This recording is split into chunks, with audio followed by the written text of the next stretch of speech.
గౌరవనీయులు జనసేన అధ్యక్షులు మిత్రులు పవన్ కళ్యాణ్ గారు, అదే సందర్భంలో బీజేపీ రాష్ట్ర పార్టీ అధ్యక్షురాలు పురంధేశ్వరి గారు, గౌరవనీయులు అచ్చెన్నాయుడు గారు, ఈ సమావేశానికి విచ్చేసినటువంటి నూతనంగా ఎంపికైనటువంటి ఎన్డీఏ ఎమ్మెల్యే అభ్యర్థులందరికీ పేరు పేరున మనస్ఫూర్తిగా నమస్కారాలు, అభినందనలు, శుభాభినందనలు. అందరూ కూడా మనస్ఫూర్తిగా కంగ్రాచులేషన్స్. అదే సమయంలో మీరందరూ కలిసి నన్ను శాసనసభ నాయకుడిగా, ఎన్డీఏ శాసనసభ నాయకుడిగా ఎన్నుకున్నందుకు మనస్ఫూర్తిగా అందరికీ నమస్కారాలు తెలియజేస్తున్నా, అభినందనలు తెలియజేస్తున్నా, ధన్యవాదాలు. ఇప్పుడే మిత్రులు మాట్లాడారు. నేను కూడా చాలా ఎన్నికలు చూశాను. ఈసారి రాష్ట్ర చరిత్రలో ఎప్పుడూ ఇవ్వనటువంటి తీర్పు ఇచ్చారు. ఈ తీర్పు మళ్ళీ నిలబెట్టుకునే బాధ్యత మనందరిపైన ఉంటుంది. అయితే రాష్ట్రంలో ఉండే 5 కోట్ల ప్రజలందరికీ శిరస్సు వంచి పాదాభివందనం చేస్తున్నా. ఈ రాష్ట్రాన్ని కాపాడుకోవడానికి మీరు చూపించిన చొరవ కోసం అందరం కూడా ఒకటి క్యాంపెయిన్ చేశాం. ప్రజలు గెలవాలి, రాష్ట్రం నిలబడాలి. ప్రజలు గెలిచారు. రాష్ట్రాన్ని నిలబెట్టే బాధ్యత ఇక్కడుండే శాసనసభ్యులపైన, మనందరిపైన ఉంది. ఈ విషయం మనం గుర్తుపెట్టుకోవాల్సిన అవసరం ఉంది. ఒక అరాచక పాలన, ఒక విధ్వంసకర పాలన. మామూలుగా ఇది చూస్తే ఈ కూటమి ఏర్పాటు చేసినప్పుడు కూడా నేను ఎప్పుడూ మర్చిపోలేను. ఇప్పుడే పురంధేశ్వరి గారు చెప్పారు, పవన్ కళ్యాణ్ గారు చెప్పారు. 3 పార్టీలు కూడా ఒక అత్యున్నతమైన ఆశయాల కోసం పార్టీలు పెట్టినప్పటికీ ఈరోజు కలయిక కూడా మీరు చూస్తే, ఈ కలయికని చాలా ఎన్నికలు చూశాను కానీ నా చరిత్రలో ఎన్నికలైన తర్వాత కంప్లైంట్స్ ఉండేటివి. ఇక్కడ పలానోళ్ళు సరిగా పనిచేయలేదు, ఇక్కడ ఈ నాయకులు కోఆపరేట్ చేయలేదని. నేను చూసిన మొట్టమొదటి ఎన్నిక, ఈసారి ఎన్నికల్లో మాత్రం 100% 3 పార్టీల నాయకులు, కార్యకర్తలు సమిష్టిగా పనిచేశారు. దానికి కారణం మనం ఒకసారి అన్వేషిస్తే, ప్రజలు మనోభావాలకు అనుగుణంగా మన కార్యకర్తలు కూడా ప్రవర్తించే పరిస్థితికి వచ్చారు. రాష్ట్రంలో ఉండే ప్రతి ఒక్క కార్యకర్తని, 3 పార్టీల తరపున ఉండే ప్రతి ఒక్క కార్యకర్తని, నాయకుడిని మనస్ఫూర్తిగా అభినందిస్తున్నా, ధన్యవాదాలు తెలియజేస్తున్నా, కృతజ్ఞతలు తెలియజేస్తున్నా. మేము చాలా వేవ్స్ చూసాం. 94లో 1 సైడ్ ఎన్నికలు జరిగాయి. అప్పుడు కూడా ఇన్ని సీట్లు రాలా, ఇన్ని ఓట్లు రాలా. ఈరోజు మనం చూస్తే 175 సీట్లకు గాను 164 సీట్లు గెలిచాం. అంటే 11 సీట్లే ఓడిపోయాం. అంటే స్ట్రైకింగ్ రేట్ 93%. అంటే మామూలుగా 93% రావడం అనేది దేశ చరిత్రలోనే అరుదైన అనుభవం ఇది. అలాంటి అనుభవం ఇక్కడ చూపించారు. ఓటింగ్ కూడా 57% ఓట్లు వేశారు. మనకు 50% ఓట్లు వేస్తే ఎక్కువ అనుకుంటాం. అలాంటిది 57% ఆవరేజ్గా ఈ రాష్ట్ర ప్రజానీకం మనల్ని ఆశీర్వదించారంటే మనలో ఎంత బాధ్యత పెరిగిందో మనం ఒక్కసారి గుర్తుపెట్టుకోవాల్సిన అవసరం ఉంది. జిల్లాల వారీగా, పార్లమెంట్ల వారీగా విశ్లేషిస్తే శ్రీకాకుళం క్లీన్ స్వీప్, 7కు 7 గెలిచాం. విజయనగరం అన్నీ గెలిచాం. అరకు 2-3 ఎన్నికల్లో మనం గెలవకుండా ఈసారి ఎన్డీఏ అభ్యర్థులు చూస్తే 7కు 5 గెలిచాం. మన దురదృష్టం పార్లమెంటు పోయింది.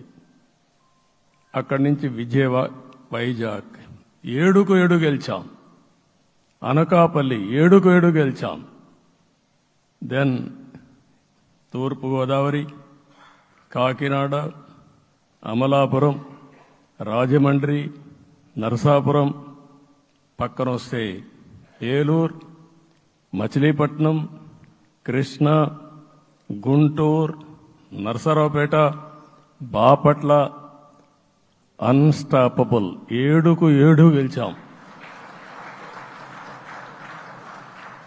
అక్కడి నుంచి ఒక్క ఒంగోలులో బ్రేక్ పడింది, ఒక 2 సీట్లు పోయినాయి. అక్కడి నుంచి నెల్లూరు 7కు 7 గెలిచాం. తిరుపతి 7కు 7 గెలిచాం. కానీ దురదృష్టం పార్లమెంటు పోగొట్టుకున్నాం. చిత్తూరు ఎప్పుడు ఇన్ని సీట్లు గెలవాలి, 7కు 7 గెలిచాం. అక్కడి నుంచి రాజంపేటలో 7కు 4 గెలిచాం. 3 సీట్లు పోగొట్టుకున్నాం, పార్లమెంటు పోయింది. అక్కడి నుంచి మీరు చూస్తే చరిత్రలో ఎప్పుడూ గెలవని విధంగా కడపలో 7కు 5 గెలిచాం మనం. ఆ తర్వాత అనంతపురకు వస్తే క్లీన్ స్వీప్ 7కు 7 గెలిచాం. హిందూపూర్లో 7కు 7 గెలిచాం. నంద్యాల ఎప్పుడూ ఊహించని విధంగా 7కు 7 గెలిచాం. ఆ తర్వాత కర్నూలుకు వస్తే 7కు 5 గెలిచాం. నేను ఈ 11 మందిని కూడా అదే మారిగా జనసేన మిత్రులు పవన్ కళ్యాణ్ గారు 21 సీట్లు తీసుకొని 21 గెలిచాడు.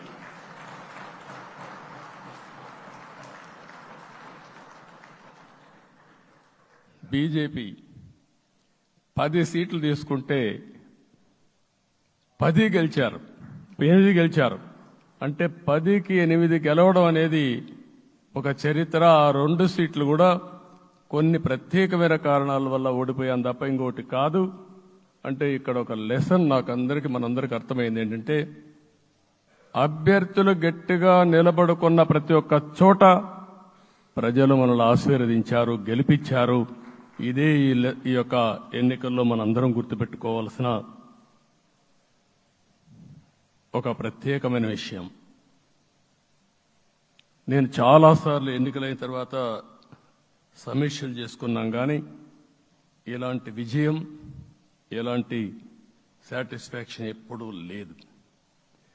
దీనికి కారణం ప్రజలు మన మీద నమ్మకం పెట్టుకున్నారు. పార్లమెంట్ ఎన్నికల్లో కాదు, అసెంబ్లీ ఎన్నికల్లో చూస్తే 95,000 ఓట్ల మెజారిటీతో గెలిపించారు. గాజువాక 95,000 ఓట్ల మెజారిటీతో గెలిపించారు. ఈ విషయాలు నేను పవన్ కళ్యాణ్ గారు ఢిల్లీకి వెళ్ళినప్పుడు, పురంధేశ్వరి గారు వచ్చినప్పుడు, ఈ రాష్ట్రంలో ఇచ్చిన మ్యాండేట్ వల్ల ఢిల్లీలో మమ్మల్ని అందరూ గౌరవించే పరిస్థితికి వచ్చారు. మీ గెలుపు వల్ల ఈరోజు ఆంధ్రప్రదేశ్ రాష్ట్ర ప్రతిష్ట పెరిగింది, గౌరవం పెరిగింది. మనకు కూడా గౌరవం పెంచుకునే పరిస్థితికి వచ్చాం. అయితే ఇక్కడ ఒక విషయం మనం గుర్తుపెట్టుకోవాల్సింది, ఎంపిక చేసినప్పుడు అన్ని విషయాలు మేము కూలంకుషంగా ఆలోచించాం. ఏ సీటు ఏ అభ్యర్థులు ఏ పార్టీ తీసుకుంటే గెలుస్తారో ఆలోచించాం. ఒకసారి నేను చాలాసార్లు చూసినప్పుడు సీట్ల ఎంపికలో చాలా సమస్యలు వచ్చేటివి. మొట్టమొదటిసారిగా మొన్న ఎంపికల్లో కూడా చిన్న చిన్న సమస్యలు తప్ప ఎక్కడా పెద్ద సమస్యలు రాలేదు.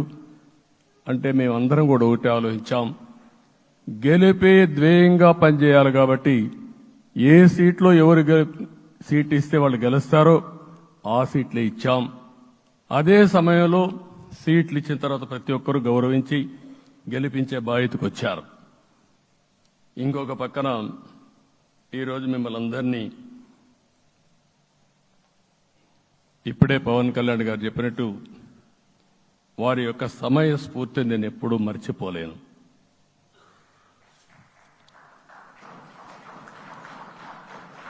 మొట్టమొదటిసారిగా నేను జైల్లో ఉన్నప్పుడు వచ్చాడు. వచ్చినప్పుడు నన్ను పరామర్శించాడు. బయట వచ్చి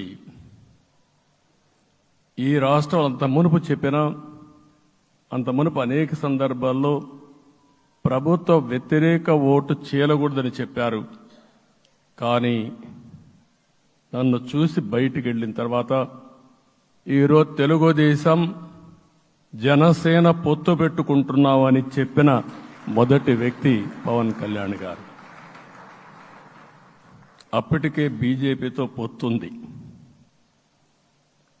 అయితే ఒక మాట చెప్పాడు, బీజేపీతో పొత్తుంది, బీజేపీ, తెలుగుదేశం, జనసేన 3 పార్టీలు కలిసి పోటీ చేస్తామని కూడా చెప్పి మళ్ళీ ఆ ప్రయత్నం చేసి కడాన రాష్ట్ర ప్రయోజనాల దృష్ట్యా బీజేపీ, తెలుగుదేశం, జనసేన పొత్తు పెట్టుకున్నాం. మనస్ఫూర్తిగా ఆయన అభినందిస్తున్నా. ఆ రోజటి నుంచి ఎలాంటి పొరపక్షాలు లేకుండా కలిసి పనిచేశారు. మాకు కొన్ని అనుమానాలు ఉండేటివి. ఓటు ట్రాన్స్ఫర్ అవుతుందా లేదా, ఓటు ట్రాన్స్ఫర్ కాకపోతే ఎక్కడన్నా సీట్లు నష్టపోతామని. అందుకే మీరు ఒకసారి చూస్తే ఎన్నికలు మొత్తం సెట్ అయింది, నామినేషన్స్ వేసాం, ముందుకెళ్ళాం. అదే సమయంలో మొట్టమొదటిసారిగా కొవ్వూరులో 3 పార్టీల నాయకులు కలిసి, నేను, పవన్ కళ్యాణ్ గారు, పురంధేశ్వరి గారు, ముగ్గురం కలిసి ఫస్ట్ మీటింగ్ అడ్రస్ చేశాం. అక్కడి నుంచి 6 జిల్లాల్లో మేమిద్దరం కలిసి తిరిగాం. బీజేపీ నాయకులు కలిసి వచ్చారు. ఆ తర్వాత మొట్టమొదటిసారిగా అమిత్ షా గారు ఏదైతే అనంతపూర్లో ధర్మవరం కాన్స్టిట్యున్సీకి వచ్చారు. నేను మొన్న నేషనల్ మీటింగ్లో కూడా చెప్పాను. ఆయన వచ్చినప్పుడు చాలా స్పష్టంగా ఎందుకు మేము పొత్తు పెట్టుకున్నామనే విషయాలు చెప్తూ ఈ ప్రభుత్వ అవినీతిని ఎండగట్టారు, సూటిగా మాట్లాడారు. ఆ ఒక్క మీటింగ్తో రాష్ట్రం మొత్తం ఒక నమ్మకం వచ్చింది. బీజేపీ కూడా పూర్తిగా ఈ కూటమిని సపోర్ట్ చేస్తున్నారనే కాకుండా ఈ రాష్ట్రానికి ఏ అవసరం ఉందో చెప్పగలిగారు. అది అయిన తర్వాత ప్రధానమంత్రి గారు వచ్చారు. మొట్టమొదటి మీటింగ్ మీరు చూస్తే ఇక్కడనే రాజమండ్రిలో పెట్టారు. రాజమండ్రిలో స్పష్టత ఇచ్చారు, దేని అనకాపల్లిలో స్పష్టత ఇచ్చారు. తర్వాత రాజంపేటలో మాట్లాడుతూ చాలా క్లియర్గా చెప్పారు. ఇదే విజయవాడకు వచ్చినప్పుడు రోడ్ షో పెడితే నా జీవితంలో ఎప్పుడూ చూడలేదు, ప్రధానమంత్రి గారు కూడా అదే చెప్పారు, బ్రహ్మాండమైన రోడ్ షో విజయవాడలో జరిగిందని ప్రధానమంత్రి గారు కూడా అభినందించే పరిస్థితికి వచ్చారు. ఇవన్నీ కలయికే మన విజయం. ఈ విషయం మనం గుర్తుపెట్టుకోవాల్సిన అవసరం ఉంది. మీరు కష్టపడ్డారు. నేను చాలా ఎన్నికల్లో చూశాను. అందరూ అభ్యర్థులు కూడా ఈ ఎన్నికల్లో కష్టపడిన విధానం కానీ ఇంత కష్టం నేను ఎప్పుడూ చూడలేదు. ఒక్క మాటలో చెప్పాలంటే ప్రతి ఒక్కరూ మనసు పెట్టి పనిచేశారు. అందుకే ఈ గెలుపు వచ్చిందని చెప్పి కూడా నేను మీకు తెలియజేస్తున్నా. మీ అందరి సహకారంతో రేపు ప్రమాణ స్వీకారం చేస్తున్నాను. దానికి మీ అందరికీ ధన్యవాదాలు. రేపు ప్రమాణ స్వీకారానికి నరేంద్ర మోడీ గారు ప్రధానమంత్రిగా వారు వస్తున్నారు. అదే మరిగా ఎన్డీఏ నాయకులు వస్తున్నారు. ఇది ఒక అరుదైన అనుభవం. అంటే నేను 4వసారి ముఖ్యమంత్రిగా ప్రమాణ స్వీకారం చేస్తున్నాను కానీ ఈసారి దీనికి ఉండే ప్రాధాన్యత, ప్రజలు మన మీద పెట్టుకున్న నమ్మకం, నష్టపోయారు, ఇబ్బందులు పడ్డారు, మన మీద హోప్ పెట్టుకున్నారు. తిరిగి నేను ఒక్కడిని చేసే కార్యక్రమం కాదు. అందరం సమిష్టిగా మళ్లీ ప్రజలకు రుణం తీర్చుకునే సమయం ఆసన్నమైంది. దానికి ఈ రాష్ట్రానికి పూర్తిగా కేంద్ర సహకారం అవసరం. నిన్న పోయినప్పుడు కూడా నేను చాలా స్పష్టంగా కేంద్ర నాయకత్వాన్ని కోరాను. అటు అమిత్ షా గారిని, అదే మరి ప్రధానమంత్రి గారిని అందరినీ కోరాం. పూర్తిగా సహకరిస్తామని వారు హామీ ఇచ్చారు. దానికి మనందరి తరపున కేంద్రంలో ఉండే ప్రధానమంత్రి నరేంద్ర మోడీ గారిని, అదే మరి అమిత్ షా గారిని, కేంద్ర నాయకత్వాన్ని, అదే మరిగా బీజేపీ దేశ అధ్యక్షుడైనటువంటి నేషనల్ ప్రెసిడెంట్ గారి నడ్డా గారిని మనస్ఫూర్తిగా అభినందిస్తున్నానని చెప్పి కూడా నేను మీకు తెలియజేస్తున్నాను. ఈరోజు 40 సంవత్సరాలుగా రాజకీయాల్లో ఉన్నాను. నేను ఎప్పుడు కూడా రాగద్వేషాలకు అతీతంగా రాజ్యాంగంలో ఏదైతే మనం ప్రమాణం చేస్తామో రాజ్యాంగాన్ని అనుసరించి అదే విధంగా పనిచేశాను. మళ్లీ ఈరోజు మీ అందరికీ హామీ ఇస్తున్నాం. నాకు అలవాటు ప్రజల కోసం కష్టపడడం, అవిశ్రాంతంగా పనిచేయడం, పోరాటాలు మాత్రమే నాకు తెలుసు. ప్రజాహితం మాత్రం తెలుసు. తప్పకుండా దాన్ని నిలబెట్టుకుంటా. ఇన్ని దశాబ్దాలుగా కూడా ప్రతి అడుగు కూడా మీరు ఒకసారి చూస్తే ప్రతి ఆలోచన, తపన అన్నీ కూడా ప్రజల కోసమే చేశాం. ఈరోజు మనకిచ్చింది ప్రజల అధికారం కాదు. ఇది ఒక పవిత్రమైన అత్యున్నతమైన బాధ్యత మనకు అప్పచెప్పారు. ఈ విషయం అనుక్షణం ప్రతి ఒక్కరూ మనం గుర్తుపెట్టుకోవాల్సిన అవసరం ఉంది. నేను 14 సంవత్సరాలు దగ్గర ముఖ్యమంత్రిగా ఉన్నాను. 15 సంవత్సరాలు ప్రతిపక్ష నాయకుడిగా పనిచేశాను. ఎన్నో సవాళ్లు చూశాను, ఎన్నో సంక్షోభాలు చూశాను. ప్రతి ఒక్క సంక్షోభాన్ని ఒక అవకాశంగా మలుచుకుని ముందుకు పోయాం. ఈరోజు కూడా మీకు అందరికీ ఈరోజు రాష్ట్రంలో మనం చూస్తే చాలా సమస్యలున్నాయి.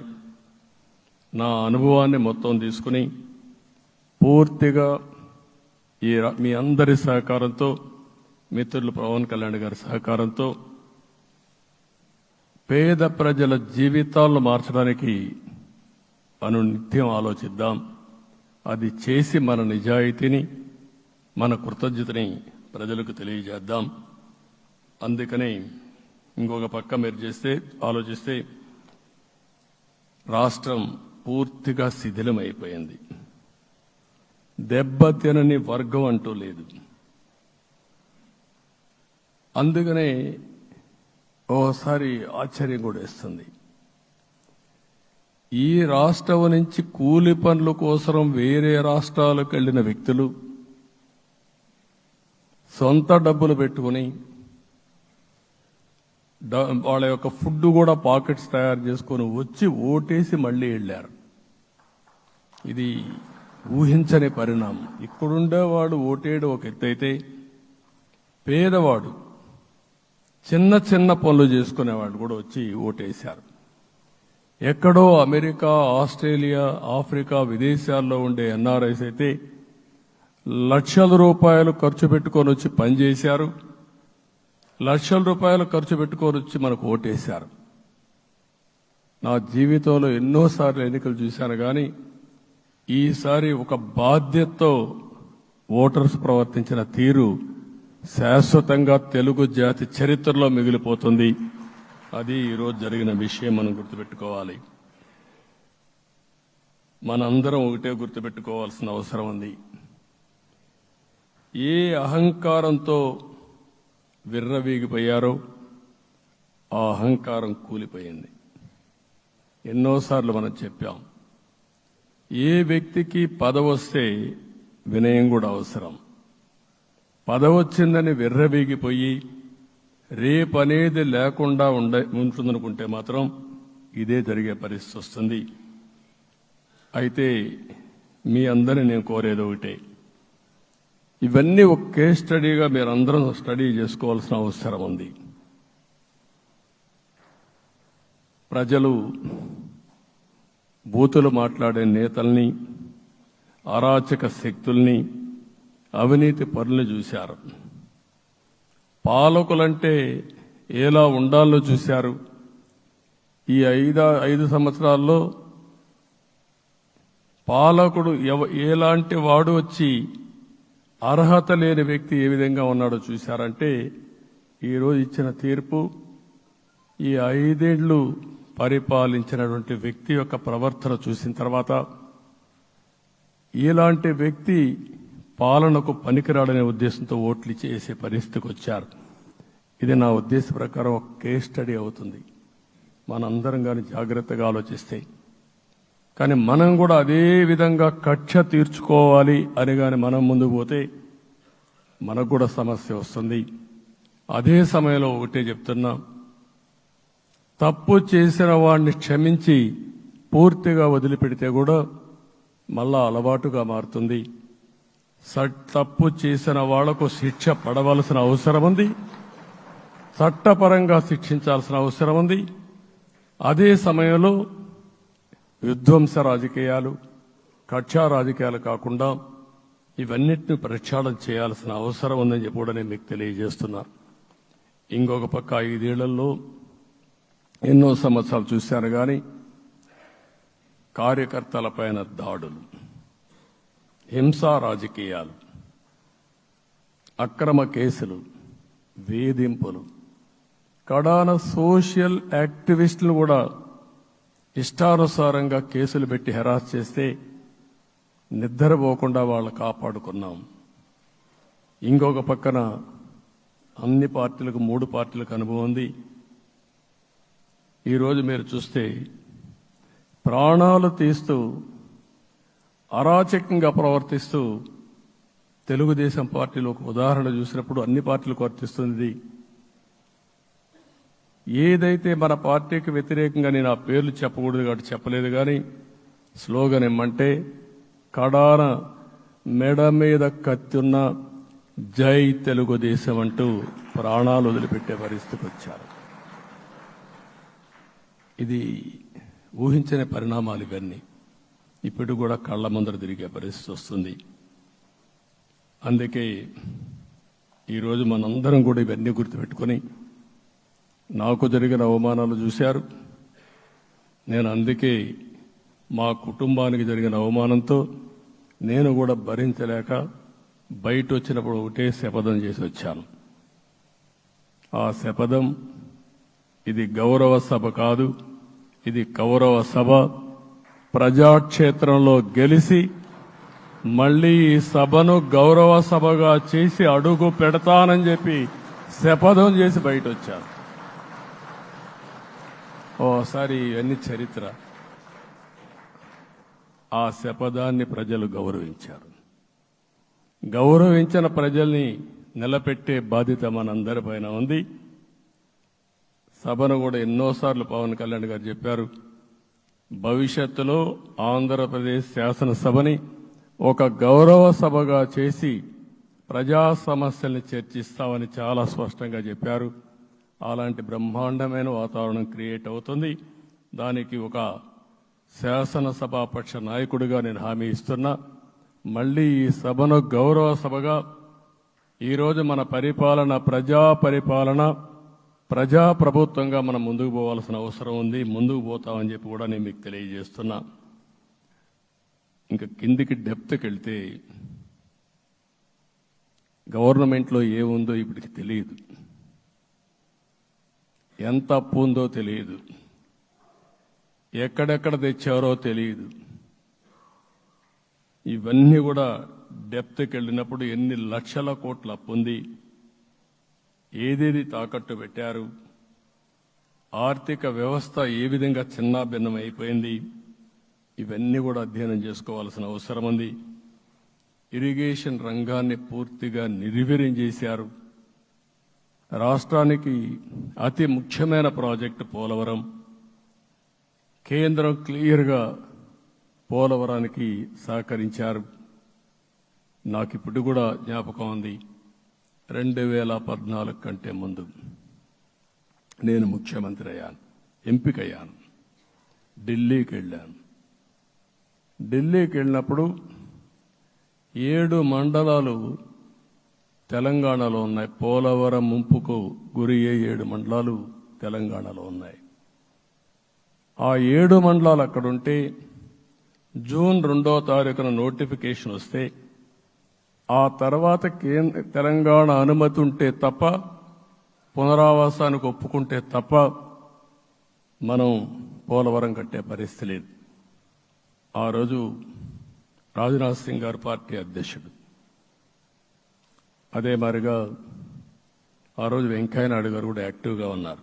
నేను ఒకటే కోరాను, ప్రజలు నన్ను ఎంపిక చేసుకున్నారు, ఇక్కడ మనం ఎన్డీఏ వచ్చింది, ఈ ప్రాజెక్టు పూర్తి కావాలంటే ఆ 7 మండలాలు ఆంధ్రప్రదేశ్ రాష్ట్రానికి ఇస్తే తప్ప పూర్తి కాదు.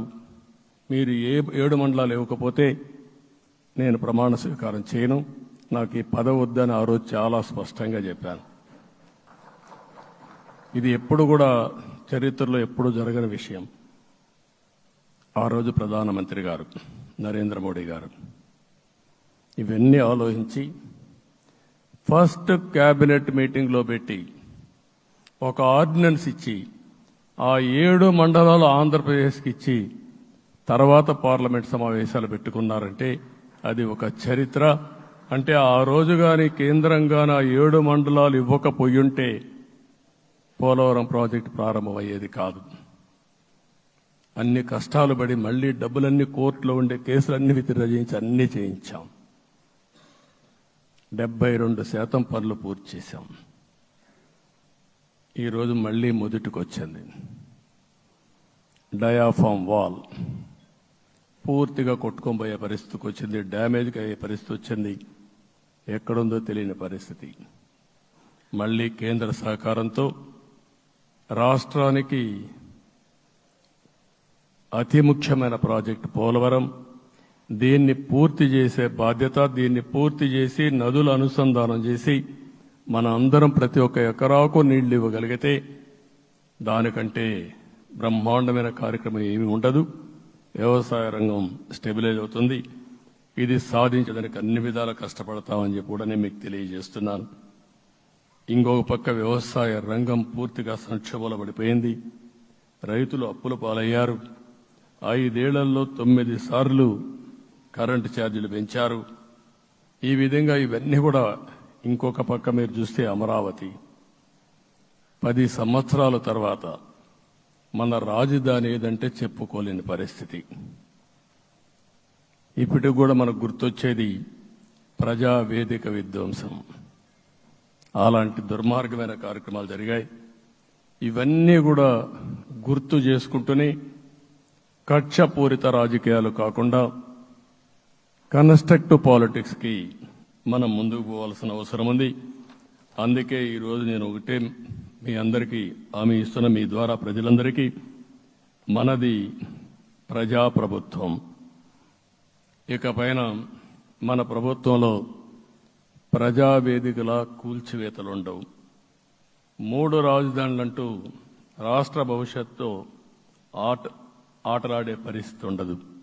మన రాజధాని అమరావతి, అమరావతి రాజధాని.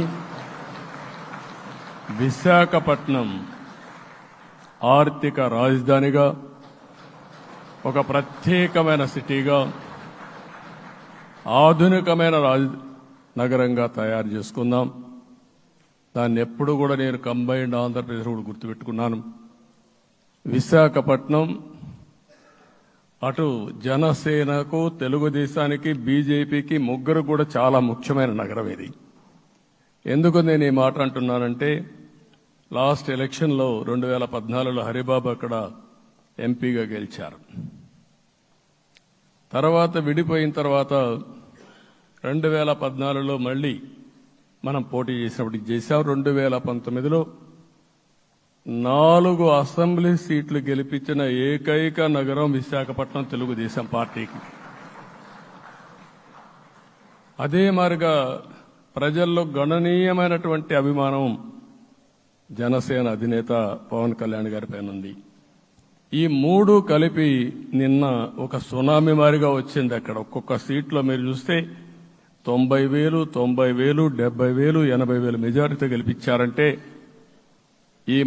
ఆనాటి ముఖ్యమంత్రి విశాఖపట్నాన్ని రాజధానిగా చేస్తాను, ఎన్నికలవుతానే అక్కడే ప్రమాణ స్వీకారం చేస్తానంటే నువ్వు రావద్దు అని ప్రజా తీర్పిచ్చిన రాజధాని నగరం విశాఖ నగరం.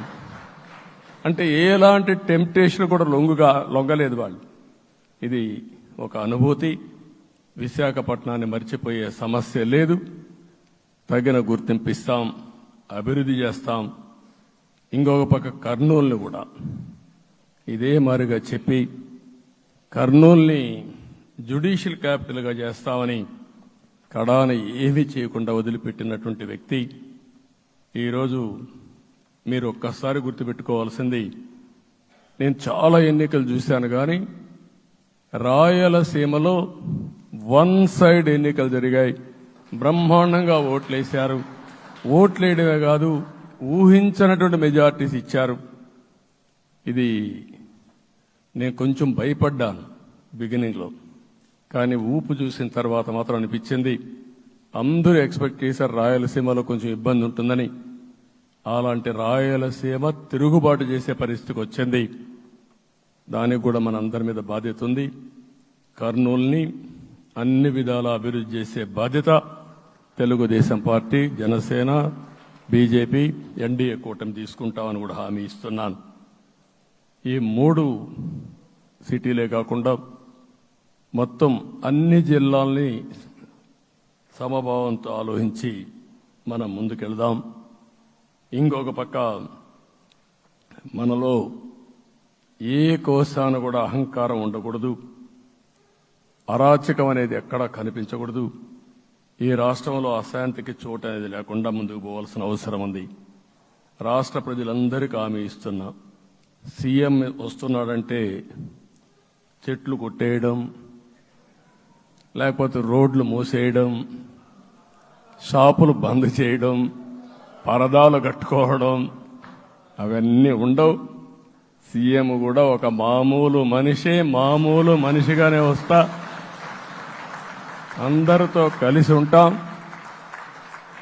నేను సీఎంగా ఉన్నా మా మిత్రుడు పవన్ కళ్యాణ్ గారు ఏ హోదాలో ఉన్నది కూడా రేపు అనౌన్స్ చేసుకుంటాం. మేమందరం కూడా సామాన్యమైన వ్యక్తులుగానే వస్తాం మీ దగ్గరికి, మీలో ఒక వ్యక్తిగా ఉంటాం. మాకు హోదా సేవ కోసరం తప్ప పెత్తనం కోసరం కాదు. ఆ విషయం ప్రజలందరికీ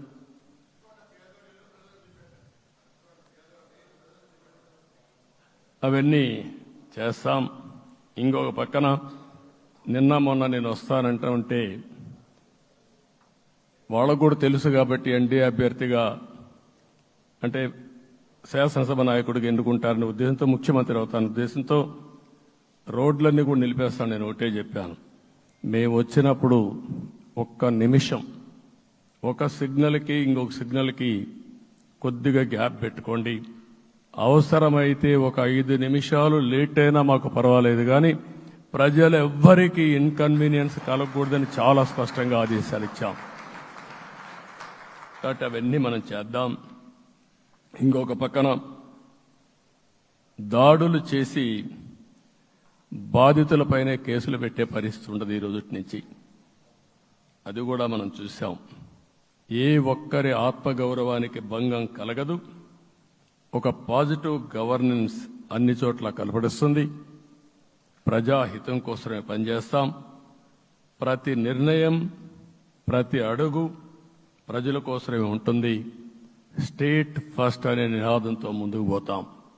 ఈరోజు మేము ముగ్గురం కూడా ఢిల్లీలో వెళ్ళినప్పుడు కూడా మా ఆలోచన ఈ రాష్ట్రం ముందుండాలనే ఉద్దేశంతోనే ముందుకు పోయాం. అదే సమయంలో ఈరోజు మన రాష్ట్రానికి కూడా సముచితమైన గౌరవం. 3 మంత్రులు కేంద్రంలో మన వాళ్ళు ఉండే పరిస్థితికి వచ్చారు. ఒక పక్కన రామ్మోహన్ నాయుడు శ్రీకాకుళం ఎంపీ, ఆయన కేంద్రంలో మంత్రి పదవి, కేబినెట్ పదవి వచ్చింది. ఇంకొక పక్కన పెంబసాని చంద్రశేఖర్కి స్టేట్ మినిస్టర్గా ఎంఓఎస్ కింద ఇచ్చారు. మూడోది కూడా ఒక సామాన్యమైన కార్యకర్త Srinivasa Varma, Narasapur MP, BJP MP, ఈరోజు కేంద్రంలో మంత్రి స్థానం వచ్చింది. ఓసారి బీజేపీలో కూడా ఇది ఒక ప్రత్యేకత.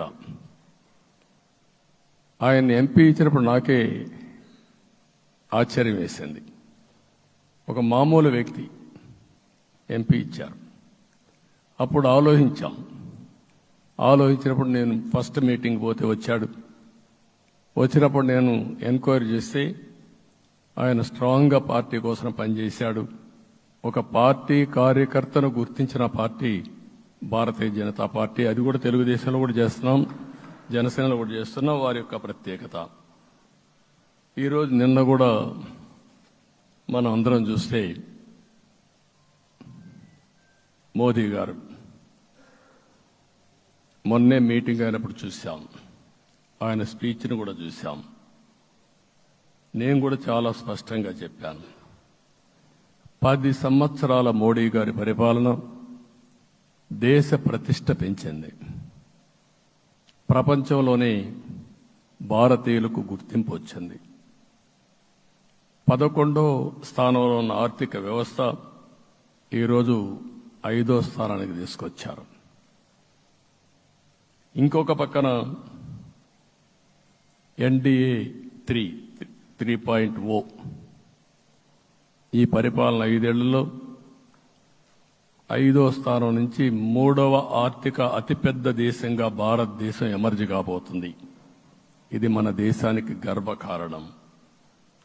ఇంకొక పక్కన ఆయన కల వికసిత్ భారత్ 2047, మనందరి కల వికసిత్ ఆంధ్రప్రదేశ్. ఇది మనందరం ఒక కలగా పెట్టుకొని ముందుకు పోవాల్సిన అవసరం ఉంది.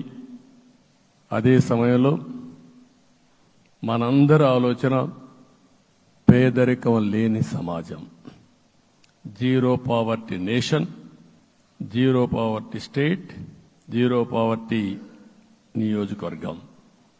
ఇది ఎన్టీ రామారావు గారి కళ. ఆయన చాలాసార్లు నేను మొన్న కూడా చెప్పాను, ఒకప్పుడు కమ్యూనిజం, క్యాపిటలిజం, సోషలిజం ఇది ఆర్థిక సంస్కరణ రాని ముందు ప్రతి ఒక్కరిని అడిగే విధానం. ఎవరిని అడిగినా మీరు ఏ సైడ్ ఉంటారని అడిగేవాళ్ళు. అలాంటి సమయంలో ఎన్టీ రామారావు గారిని మీరు ఏ ఇజాన్ని నమ్ముతారో చెప్పమంటే నాకు ఈ ఇజాల గురించి తెలియదు, నాకు తెలిసింది ఒకే ఒక ఇజం, అది హ్యూమనిజం అని చెప్పిన ఏకైక నాయకుడు భారతదేశంలో ఎన్టీ రామారావు గారు. ఆయన ఆ రోజు చెప్పింది పేదరికం లేని సమాజాన్ని సృష్టించాలని, పేదవాళ్లే దేవుళ్ళు, సమాజమే దేవాలయం అని చెప్పిన వ్యక్తి. ఆ కళని సాధికారం చేద్దాం. అదే నేను నిన్న చెప్పినప్పుడు కూడా ఈ దేశం అభివృద్ధి కావడంలో ఎలాంటి అనుమానం లేదు. కానీ ఆ అభివృద్ధి ఫలితాలు పేదవాళ్లకు తీసుకుపోవడంలో కాన్షియస్ ప్రజా నిర్ణయాలు తీసుకోవాలి, పబ్లిక్ పాలసీ తీసుకోవాలి. దానికి మన రాష్ట్రం నాంది పలికి కేంద్రానికి కూడా ఒక ఆదర్శంగా మనం నిరూపించుకుందాం. దానికి మీరందరూ కూడా మీ స్థాయిల్లో మీరు చేయాల్సిందిగా నేను కోరుకుంటూ ఈరోజు ప్రజలందరికీ విజ్ఞప్తి చేస్తున్నాం. మీరు ఓట్లు వేశారు, మమ్మల్ని గెలిపించారు, మీరు గెలిచారు, మీ పని అయిపోలేదు. కానీ మమ్మల్ని అనునిత్యం ఆశీర్వదించుతూ నడిపించే బాధ్యత ప్రజల్ని తీసుకోమని పూర్తిగా కోరుకుంటున్నాం. ప్రజాస్వామ్యంలో ఎప్పుడు కూడా ఓట్లేసి బాధ్యత లేకుండా ఉండేవాళ్ళు, కావాల్సింది అడిగేవాళ్ళు. నిన్న ఎన్నికల్లో చాలా మందిని చూశాను. ఫస్ట్ టైం పోలింగ్ ప్రారంభం అవుతానే అరాకొర వచ్చేవాళ్ళు. పోలింగ్ పోస్ట్ స్టేషన్లో కూడా మనుషులు ఉండేవాళ్ళు కాదు. కొంతమంది మధ్య తరగతి అబవ్ ఉండేవాళ్ళైతే ఎప్పుడో మధ్యాహ్నం పైన పోదామని ఇంట్లో లీజర్గా పడుకునేవాళ్ళు. మధ్యాహ్నం పైన కూడా ఖాళీగా ఉంటే వచ్చేవాళ్ళు, ఎండలు ఎక్కువ ఉంటే కొంతమంది అవాయిడ్ చేసేవాళ్ళు. అందుకే మొన్న ఎన్నికల్లో మీరు చూస్తే ఫస్ట్ అవర్లో ప్రతి ఒక్క పోలింగ్ స్టేషన్ ఫుల్గా క్యూలు ఉన్నాయి. ఆ క్యూలు కంటిన్యూ అయింది. మీరు చూస్తే రాత్రి 2 గంటల వరకు క్యూలో నిలబడుకొని ఓట్లు వేశారంటే వాళ్ళ బాధ్యత వాళ్ళు నెరవేర్చారు. దానికి మనం అందరం గుర్తుపెట్టుకొని ఏ విధంగా చేయాలనో మనం కూడా చేయాల్సిన అవసరం ఉంది. ప్రజలందరికీ విజ్ఞప్తి చేస్తున్నా, మమ్మల్ని నడిపించండి. ఎక్కడైనా మేము తప్పు చేస్తే చెప్పే విధానం కూడా ఎస్టాబ్లిష్ చేస్తాం. ఎప్పటికప్పుడు ఫీడ్బ్యాక్ ఇవ్వండి. ఫైనల్గా కలిసి సాగుదాం, రాష్ట్రాన్ని పునర్నిర్మాణం చేద్దాం. నా జీవితంలో నేను చాలా చూశానుగా నాకు ఒకటే కోరిక, భారతదేశం ప్రపంచ దేశాల్లో నెంబర్ 1 దేశంగా తయారు కావాలి. అవుతుంది, దాంట్లో అనుమానం లేదు. 2047కి ప్రపంచంలో భారతదేశం మొదటి స్థానం. బాగా పనిచేసుకుంటే, లేకపోతే 2వ స్థానంలో మనం ఉంటాం. అదే సమయంలో ప్రపంచం మొత్తం భారతీయులు నెంబర్ 1 స్థానంలో ఉంటారు. అది నరేంద్ర మోడీ గారి కళ. అది డెఫినెట్గా జయప్రదం అవుతుందని నేను ప్రగాఢంగా విశ్వసిస్తున్నా. ఇందులో నా స్వార్థం కూడా ఉంది. తెలుగు జాతి ప్రపంచంలోనే నెంబర్ 1గా ఉండాలనేది మన కోరిక. ఇప్పటికీ మీరు చూస్తే హైయెస్ట్ పర్ క్యాపిటా ఇన్కమ్ ప్రపంచంలో ఏ దేశంలోకి వెళ్ళా భారతీయులు సంపాదిస్తున్నారు. అందులో అగ్రస్థానంలో తెలుగు వాళ్ళు ఉన్నారు. అదే సమయంలో ఈ రాష్ట్రాన్ని నెంబర్ 1గా చేయాలనే సంకల్పం మనందరికీ ఉండాల్సిన అవసరం ఉంది. ఇది అసాధ్యం కాదు. ఈ రోజు ఉండే పరిస్థితిని సవరిస్తూనే మళ్లీ నిర్మాణాత్మకంగా వెళ్తే ఒక నిర్దిష్టమైన సమయం ప్రకారం ఆంధ్రప్రదేశ్ రాష్ట్రాన్ని నెంబర్ 1 చేసుకునే అవకాశం ఉంటుంది. అదే సమయంలో జీరో పావర్టీ. మన ఆలోచనలన్నీ కూడా ఒకటే మీరు ఆలోచించుకోవాలి. ఎవరైతే పేదవాళ్ళు ఉన్నారో, పేదవాళ్ళలో నిరుపేదలు ఉన్నారో దానిపైన దృష్టి పెట్టాలి. దీనికి కూడా ఒక కార్యక్రమాన్ని మనం తీసుకుంటా అని చెప్పి తెలియజేసుకుంటూ, మరొకసారి ఇది ఒక అరుదైన అనుభవం. నా జీవితంలో మరిచిపోలేనటువంటి ఘట్టం. దీనికి మిమ్మల్ని అందరినీ ఎన్డీఏ అభ్యర్థిగా ముఖ్యమంత్రిగా నన్ను ఎంపిక చేసిన ఎన్డీఏ ఎమ్మెల్యేలందరినీ పేరు పేరున మనస్ఫూర్తిగా అభినందిస్తూ, మరొకసారి బాధ్యత ఈ రోజు నుంచి ఇంకా ఎక్కువైంది. నిన్నటి వరకు ఈ రాష్ట్రంలో ప్రతి ఒక్కరికి నిద్ర లేని రాత్రులే. నా ఒక్కడికే కాదు.